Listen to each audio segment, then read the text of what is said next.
It was one of those mornings when Keanu woke up and felt like he couldn't breathe. Not physically, his lungs were fine. It was the weight in his chest, the kind that comes from looking around at your own life and wondering if you actually know anything about it anymore. He sat at the edge of his bed for a while, just staring at nothing. Outside his window, Los Angeles was already buzzing. People were going places. People were living. He had built something called Velocity Airlines 6 months ago, and it was successful by every measure that mattered to the business world. The stock was climbing. The reviews were positive. Major investors kept calling with congratulations. But Keanu couldn't remember the last time he had actually gotten on one of his own planes and sat next to a real person. He made coffee in his kitchen and thought about this. He'd worked with actors and directors, he'd held guns and learned martial arts for roles, he'd studied philosophy and lived a quiet life away from the noise. But somewhere along the way, when he decided to invest his money into something meaningful, something that could connect people across the country, he'd stepped back into the corporate world. Now he spent his days in conference rooms with people who called him Sir and talked about quarterly projections and brand positioning. His phone buzzed. It was his assistant, asking if he wanted breakfast sent over before his 9 a.m. meeting with the board. He looked at the time. It was 6:30. 3 hours before he had to sit in a room and discuss things that felt increasingly empty to him. Keanu made a decision. He texted back, "Cancel everything today. Tell them I'm dealing with something personal." Then he got dressed. Not in the clothes he usually wore to meetings, the expensive shirts and tailored jackets. He pulled on a plain gray hoodie that had holes in the cuffs from wearing it so much over the years. He found an old baseball cap in his closet, the kind you could buy at any drugstore. He put on a pair of wire-rimmed glasses that he didn't actually need, but that changed how his face looked just enough. When he looked in the mirror, he saw a guy who could be anybody. The teacher, maybe. Or someone who worked in tech but wasn't important enough for anyone to recognize. The drive to LAX took 40 minutes. Keanu wasn't nervous about being recognized, he looked like nobody now. He was nervous about what he might find. What if his airline was a mess on the ground level? What if the people working there were miserable? What if everything he'd built was just another soulless corporation dressed up in nice marketing language? He parked in the regular lot and walked toward the terminal. The morning sun was bright and clean. A family was getting out of a minivan near him, kids arguing about who got the window seat. An older couple held hands while their grandson ran ahead pulling a suitcase almost as big as he was. This was real life. This was what the airline actually existed for, these moments, these trips, these connections. Inside the terminal, Keanu walked slowly. He noticed things. The way the afternoon light came through the big windows and made everything look hopeful. The carpet was clean. The information screens were updating smoothly. Behind the counter, 2 women were helping passengers with this kind of focus that suggested they actually cared about getting the details right. He watched a ground crew member help an older woman with her suitcase, and the woman was smiling. The kid in him felt something like relief. He got in line to book a flight. The ticket agent was a young person, maybe mid-20s, with tired eyes that suggested they'd already worked harder this morning than most people do in a week. "Hi, I'd like a ticket to Boston," Keanu said, keeping his voice quiet and normal. "One way. When's the next flight?" The agent looked at the computer. "We've got one leaving in 2 hours. That work for you?" "Perfect." "Name?" Keanu had thought about this. "Jack Morrison." The agent booked him in a regular seat in the back of the plane. Not first class. Not anything special. He paid with a card that was registered under a company name, not his own. The whole transaction took 5 minutes and nobody looked at him twice. He had time to kill before boarding, so he walked around the terminal. He grabbed coffee and a sandwich from a cafe and sat watching people. A businessman was arguing with someone on the phone about a deal. A young woman was reading a book with such concentration that she didn't notice when her coffee got cold. An old man was just sitting, looking at his boarding pass like it was a letter from someone he loved. Keanu wondered about all these people. Where were they going? What was waiting for them at the other end? Were they excited or scared or both? Around the gate for his flight, he noticed her almost immediately. Not because she was particularly beautiful or striking, but because of the way she was holding herself. She was sitting by herself, clutching a manila envelope like it might fly away if she let go. Every few minutes, she'd check her phone, and her jaw would tighten. She looked nervous in a way that was deeper than just flight anxiety. This was the kind of nervous that comes from real stakes. From something that actually mattered. Keanu found himself watching her. She was maybe in her early 30s, with dark hair and serious eyes. She wore a blue dress that looked like she'd spent time picking it out. There was hope in that dress, but also fear. When they called for boarding, she stood up and got in line with her small rolling suitcase. Keanu got in line a few people behind her. As they made their way down the jetway, he could see her shoulders were tight. She wasn't breathing right. He knew that tension. He'd felt it before in his own life, when you're moving towards something that could change everything. The flight attendant at the door of the plane welcomed them aboard. Keanu walked past the young woman and found his seat in the back. It was a window seat and he was grateful for that. He wanted to watch the world fall away from below. The plane filled slowly. People stowed their bags and complained about the overhead compartments being full and asked the flight attendants for things. It was ordinary and human and exactly what Keanu needed to see. He had hired people to design the interior of these planes. He'd approved the seat colors and the lighting. But he'd never actually sat in one and felt what it was like to be a passenger, waiting to go somewhere. Then the young woman with the manila envelope walked past his seat. She had window seat number 2 rows up on the opposite side. She sat down carefully, still holding that envelope like it was made of glass. She put it in the seat pocket in front of her, then immediately took it back out. Then put it back. Then took it out again. Keanu recognized anxiety when he saw it. The particular kind that comes from caring deeply about something. The engines started. The usual announcements played. Around them, people settled into their lives for the next 5 hours. Reading, sleeping, working on laptops, staring at nothing. But in his section of the plane, Keanu was intensely focused on one thing, that young woman with the envelope, and whatever was waiting for her in Boston. He didn't know her story yet, but he was about to find out that his life was going to change because of it. He just didn't know that yet. As the wheels left the ground and the city fell away beneath them, Keanu looked out the window and thought about why he'd really come here today. It wasn't to inspect his business. It was because he was lost and didn't know it yet. And sometimes we have to get on a plane to find our way home. The flight was 3 hours in when Keanu first really noticed her moving. She'd been sitting frozen in her seat since takeoff, staring out the window but not actually looking at anything. Her hands were folded in her lap, and even from 2 rows back, he could see her knuckles were white from squeezing them so hard. The beverage service had come and gone. Most people were settled into the routine of flying. Some asleep, some watching the in-flight movie, some pretending to work on laptops. But she hadn't touched her drink. She'd just shaken her head at the flight attendant and turned back to the window. Keanu was reading a book, or pretending to. In reality, he was thinking about what kind of fear could make someone grip a manila envelope like it held their entire life in it. He'd learned something about himself over the years. He noticed people. Maybe because he'd spent so many years watching human behavior for roles. Maybe because somewhere inside him, he'd always understood that people were the only story worth paying attention to. She stood up suddenly. Her movements were jerky, uncertain. She squeezed past an older man who was sleeping in the aisle seat and made her way toward the restroom. As she passed, Keanu caught a glimpse of her face. Her eyes were red. She'd been crying silently the whole time. When she came back, she sat down more heavily than before. Her shoulders sagged.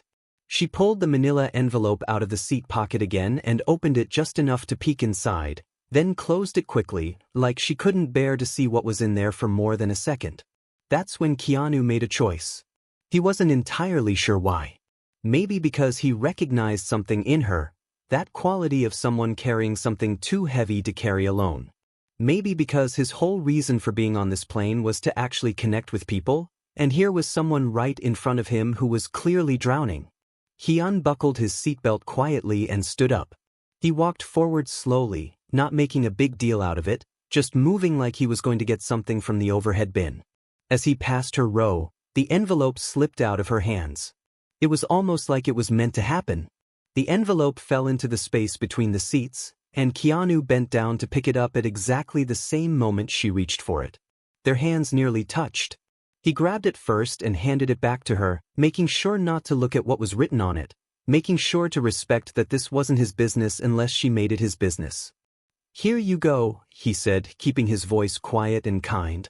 She took it back and her fingers brushed his. "Thank you," she said, so softly he almost didn't hear it. He started to walk away, back to his seat, but something made him pause. He turned back. "Long journey?" he asked, the same way you'd ask someone on a bus or in a waiting room. Nothing invasive. Just one human acknowledging another human's existence. She looked at him for a moment, and her eyes had that quality that eyes get when someone's been crying for hours. She hesitated, and he could see her deciding whether to answer honestly or just say something polite and be done with it. "Yeah," she said finally. "It is." He nodded, accepting that she might not want to talk. He was about to leave when she spoke again. "Wait," she said. "I'm sorry. That was rude. Do you have a minute?" Keanu glanced back. There were a few empty seats nearby. He grabbed one and sat down in the row in front of her, turning to face her. "Of course," he said. She clutched the envelope again. "I'm going to meet my father," she said. The words came out like she'd been holding them in so long they were desperate to escape. "In Boston. I haven't seen him in 12 years. Keanu didn't say anything. He just waited. People needed space when they were telling you something real. "We weren't close," she continued. "Actually, that's not true. We were close when I was little. And then one day he just left. He left my mom. He left me. I was 7. Her voice had that wobble in it that comes right before tears. "And he never really came back. He sent money sometimes. He called on birthdays if he remembered. But he wasn't my dad anymore. He was just this guy who used to be." She stopped and took a breath. Her fingers were working the edge of the envelope like she might tear it apart. 3 months ago, he had a stroke," she said. "I didn't even know until a social worker called my mom. My mom told me and I didn't feel anything. That sounds terrible, doesn't it? Your father has a stroke and you feel nothing." "It doesn't sound terrible," Keanu said quietly. "It sounds honest." She looked at him like she was surprised by that answer. "Well, he reached out. Through the social worker. He asked if I would come see him. He said he was sorry. He said he knew he didn't deserve forgiveness, but he was asking for it anyway." She opened the envelope just a little bit. Keanu could see it held printed emails. "These are all the things he wrote to the social worker to give to me. He couldn't call because of the stroke. His speech is messed up. So he wrote. For weeks, he wrote about the choices he made. About how much he regretted them. About how when you think you're going to die, you realize what matters and what doesn't, and he realized none of the things he chose over us mattered at all." Keanu was quiet for a moment. He knew something about fathers and absence. His own father had been absent in different ways. Present but not really there. Lost in his own problems, his own distance. "What does your heart tell you?" he asked. "About seeing him?" She closed her eyes. "That it's never too late," she whispered. "But I'm terrified. What if I can't forgive him? What if I see him and I just feel angry? What if I've waited too long and there's nothing left between us but 12 years of nothing?" "Then you'll know that," Keanu said. "And that's okay too. You showing up, you getting on this plane, that's the hard part. That takes more courage than forgiving someone does." She opened her eyes and looked at him. "You sound like you know something about this."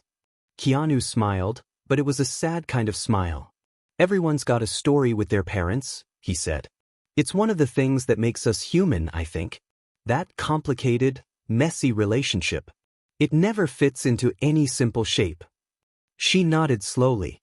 "My mother worked 3 jobs after he left," she said. 3 jobs. And she never said a bad word about him, not once. Not one mean thing. She just worked and loved me and waited for me to figure out my own relationship with him.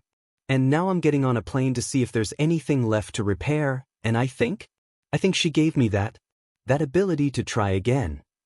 "That's a beautiful thing," Keanu said, "that your mother gave you that." They sat in silence for a while. Around them, the plane hummed with its own life. People slept and woke and got up to use the bathroom and came back. The flight attendants moved quietly through the aisles, doing their work with the kind of efficiency that most people never really think about. "I'm going to try," she said finally.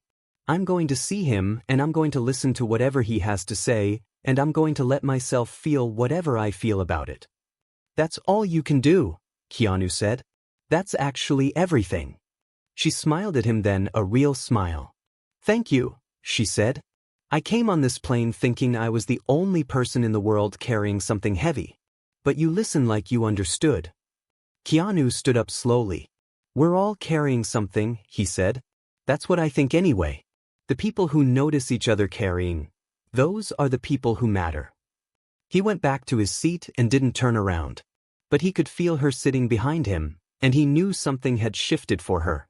The weight was still there, but it was different now. It was the kind of weight you could carry because someone had seen you carrying it. Outside the window, the clouds were turning gold as the sun moved across the sky. They were somewhere over the middle of America, between where everyone had come from and where everyone was going. Keanu thought about all the journeys happening on all the planes crossing the sky right now. All the people moving towards something or away from something. All the stories that were just beginning. And he realized, finally, what he'd been missing. Not the business. Not the success. The actual connection between one person and another.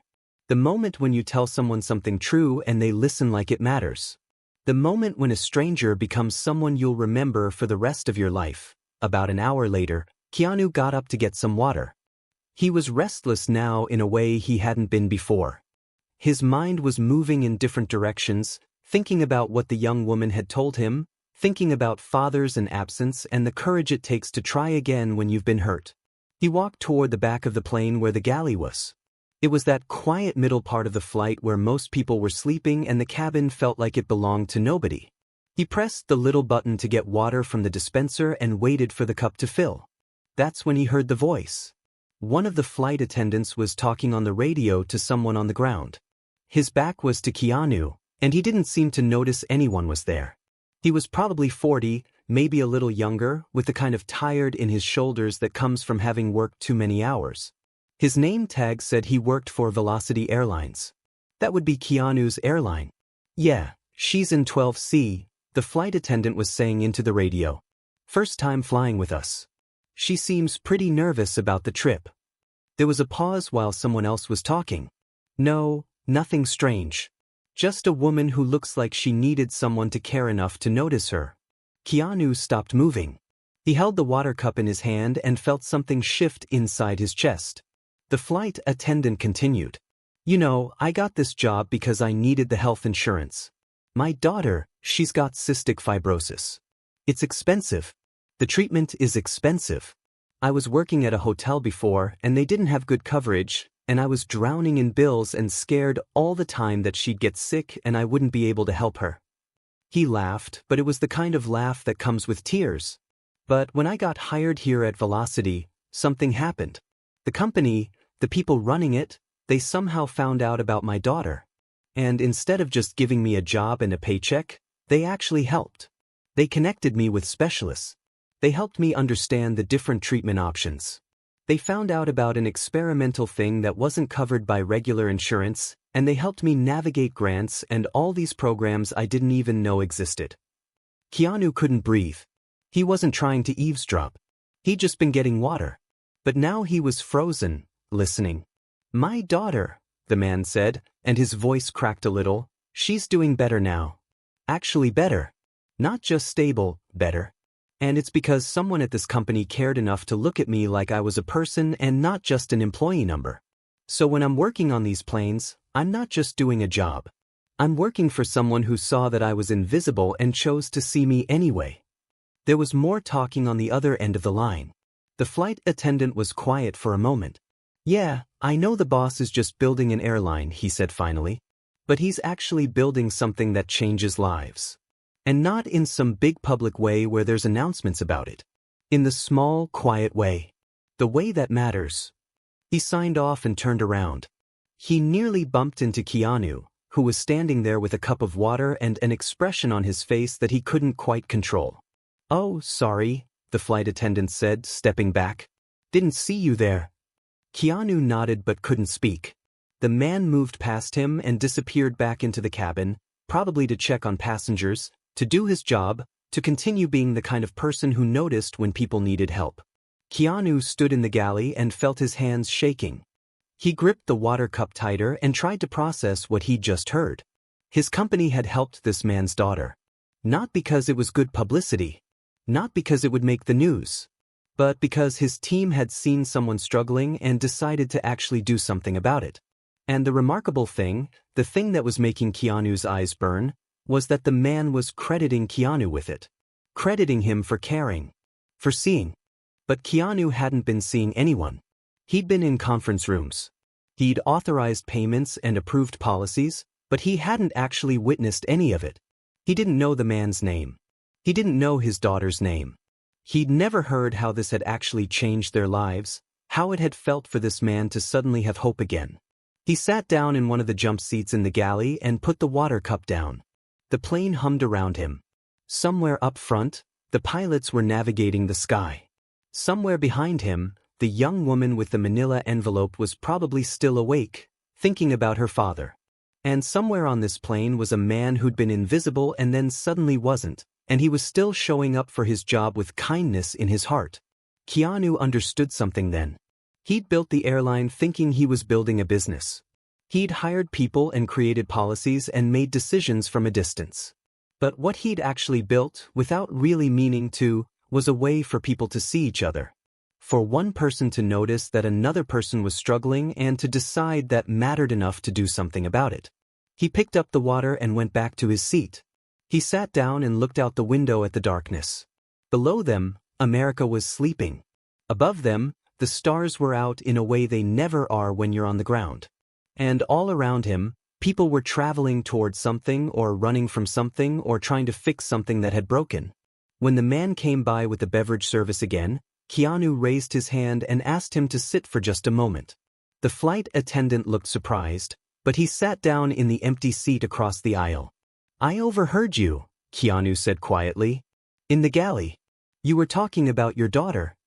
The man's face went pale. Oh God, I'm sorry. I didn't know anyone was. Don't apologize, Keanu said. I just wanted to tell you something. The person you were talking about, the one running the company, he doesn't know about your daughter yet. But he does now. And he's going to remember this conversation for the rest of his life. The flight attendant looked confused, but he also looked like he might understand that something important had just happened. Your daughter, Keanu continued, the fact that she's getting better, that's a big deal. And the fact that you showed up to work today and helped that woman in 12C, and probably dozens of other people, even though you've been carrying all this weight, that's the real story. The man nodded slowly.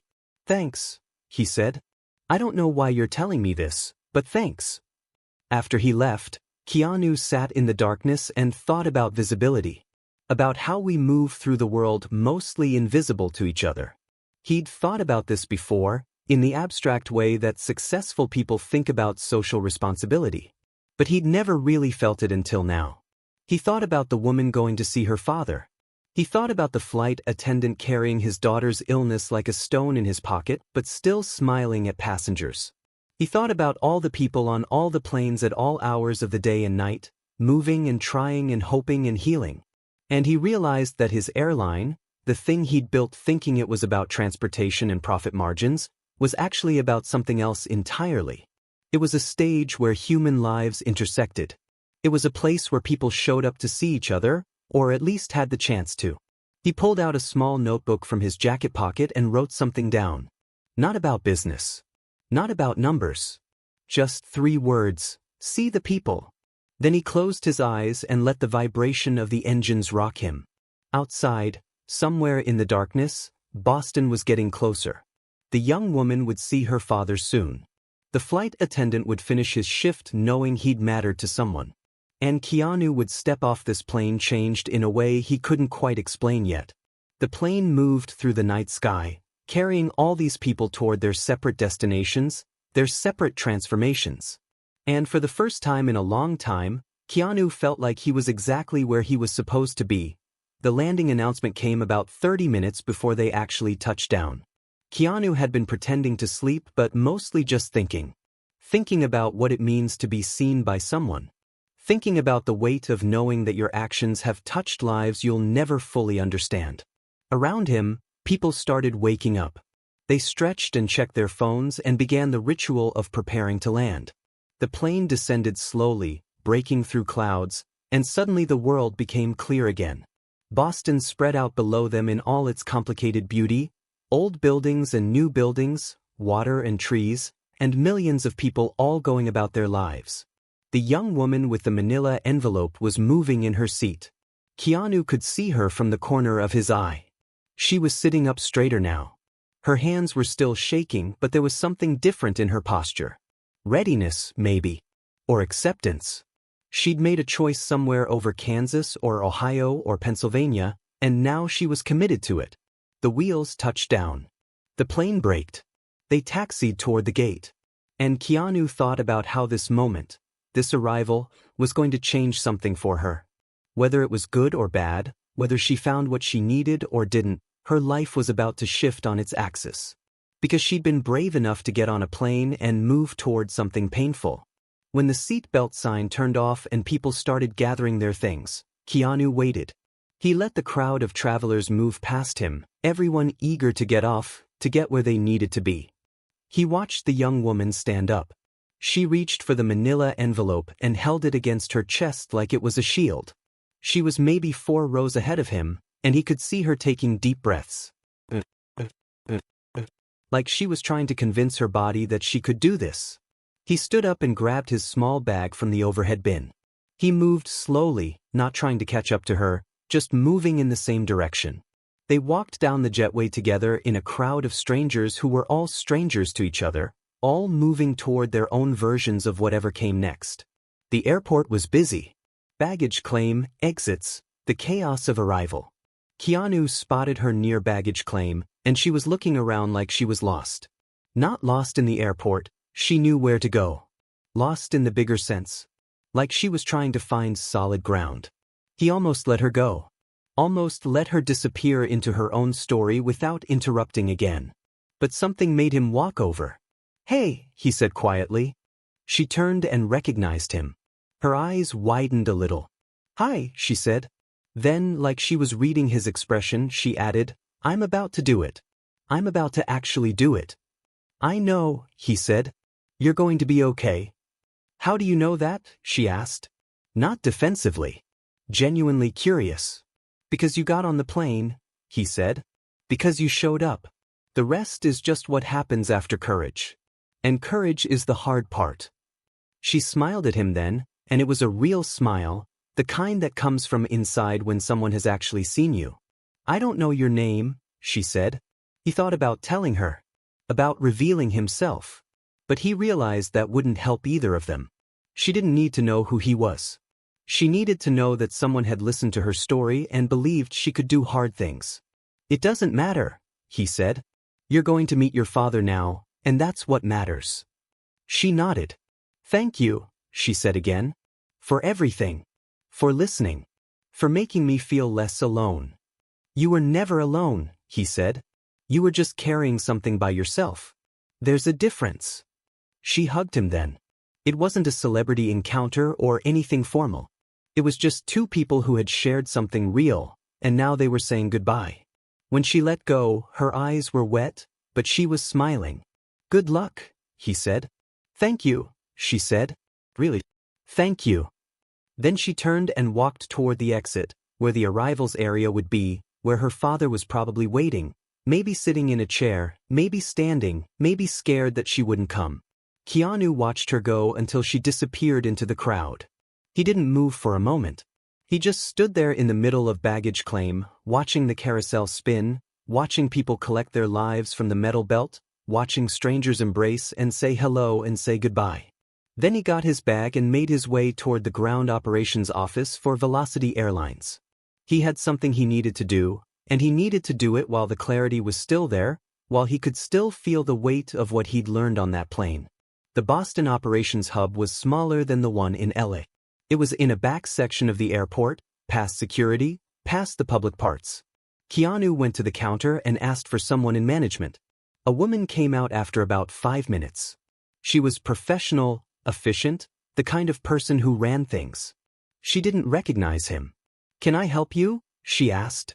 "I need you to get someone from the flight that just landed from Los Angeles," he said. "Flight VL-247. There's a flight attendant on that flight. I need to know his schedule. I'd like to talk to him if he's available." The woman looked confused. "I'm sorry, but I can't just pull employee information for random passengers." "I'm not a random passenger," Keanu said. He pulled out his phone and showed her his ID. The real one. Not the Jack Morrison one. Her face changed. "Oh my God," she said. "I'm so sorry I didn't." "It's fine," he said. "I wasn't wearing my disguise. But I was on that flight. And I need to talk to one of your crew members. It's important." 20 minutes later, Keanu was sitting in a break room with the flight attendant. The man looked confused and a little scared, probably wondering if he'd done something wrong. "You didn't do anything wrong," Keanu said immediately. "Actually, you did everything right. I need to talk to you about your daughter." The man's face went pale. "Is everything okay? Is she?" "She's fine," Keanu said. "As far as I know, she's fine. I just overheard you on the radio. And I wanted you to know that your story, what you said about her, about the company helping, it mattered to me. It mattered more than you probably realize." The flight attendant sat down. "I don't understand," he said. "Your daughter has cystic fibrosis," Keanu said. "And you were struggling to pay for her treatment. And someone at my company helped you. And because they did that, you got to see your daughter get better. That's not a small thing. That's everything." The man was quiet for a long moment. "Yeah," he said finally. "Yeah, it is everything. It's my whole world." "I know," Keanu said. "And I want you to know something. The company you work for, I want to change it. I want to build something that actually sees people like you. That doesn't just hire you and pay you a wage, but actually understands that you're a person with a life and people you love and things that matter to you. I want to do better." The flight attendant was crying now, silently, tears just running down his face. "You're the CEO," he said. It wasn't a question. "Yeah," Keanu said. "I am. And I got on your plane in disguise because I realized I didn't know what my own company meant to real people. I heard you talk about your daughter, and I heard someone share something vulnerable about trying to fix a broken relationship with her father. And I realized that everything I've built only matters if it serves moments like these." The man nodded, unable to speak. "I want to make some changes," Keanu continued. "To how we do things. To how we support people. And I'd like your help. I'd like you to tell me what you need. What the people on your crew need. What would make this job not just a job, but something you feel proud of." They talked for another hour. The flight attendant told him about his coworkers, about the pressures they faced, about the small moments of kindness that made a difference. He talked about his daughter like she was the most important person in the world, which, to him, she was. When Keanu finally left Boston that evening, taking a different flight, traveling under his own name now, he felt different. Not like everything was solved. The world was still complicated. People still struggled. There was still injustice and pain and difficulty. But he felt like he'd found his way back to something true. Something about why he'd wanted to build things in the first place. Not for money or success or recognition, but because he believed that if you did something right, it could touch people's lives in ways you might never see. And sometimes, if you were lucky, you got to see it. You got to hear the story. You got to meet the flight attendant and know that his daughter was going to be okay. You got to watch a young woman find the courage to forgive her father. You got to be part of those moments, even in the smallest way. On the plane ride home, Keanu closed his eyes and thought about the journey he'd just taken. It was only 5 hours of flight time. But it was the longest journey he'd made in years. 1 month had passed since Keanu got off that plane in Boston. 1 month of conversations and meetings and late night thinking about what it meant to actually change something. 1 month of his team asking questions about why the CEO was suddenly interested in employee wellness programs and flexible scheduling and why he wanted to know the personal stories of people working in the terminal. He was in his office on a Thursday morning when the letter arrived. It was handwritten, not printed. The envelope was cream-colored and had his address written in careful script. His assistant brought it to him without opening it, the way she'd been trained to do. Keanu recognized the handwriting immediately, even though he'd only seen it once before, on the manila envelope in a seat pocket on an airplane. He opened it slowly. "Dear Jack Morrison," it began. "Though I think I know who you really are now." Keanu smiled at that. Of course she'd figured it out. People always did, eventually. "I'm writing to tell you what happened," the letter continued. "When I got off that plane in Boston, I walked out through the arrivals area and I didn't see my father at first. I saw my mother instead. She was standing there with the biggest smile on her face, and she took my hand and walked me over to a cafe where my father was sitting. He was smaller than I remembered.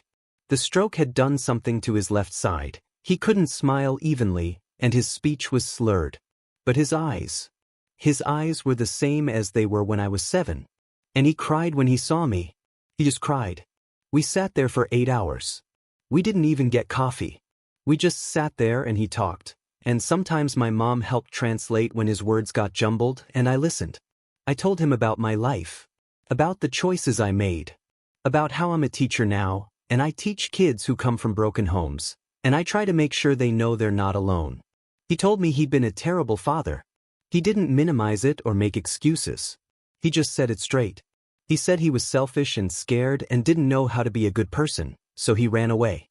And then one day, lying in a hospital bed after the stroke, he couldn't run anymore. He had to sit with what he'd done. And he realized he'd missed your whole life. But here's the thing. Here's why I'm writing to you. He asked me to forgive him. Not expecting me to say yes. Just asking. And I realized that forgiveness isn't about whether the other person deserves it. It's about whether you're ready to stop carrying the weight of their failure. And I was ready. We've had coffee together 3 times since that first day. Just coffee. Normal conversation.